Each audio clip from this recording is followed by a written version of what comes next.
हे देई जोगवा आई कृपेचा पदर पसरिला पुढती ग संसाराची नाव तरू सर्वांचा प्रवास सुखकर आणि आनंदी हो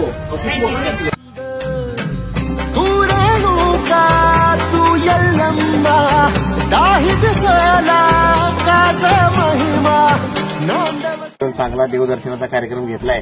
पुरुष मंडळीने त्याला साथ दिल्या, त्यामुळे मी माझ्या वतीनं सर्वांना मनपूर्वक शुभेच्छा देतो.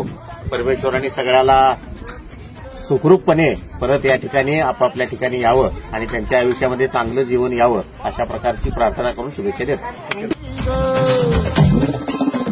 देवी यल्लम्मा आईचा कोल्हापूरच्या अंबाबाईचा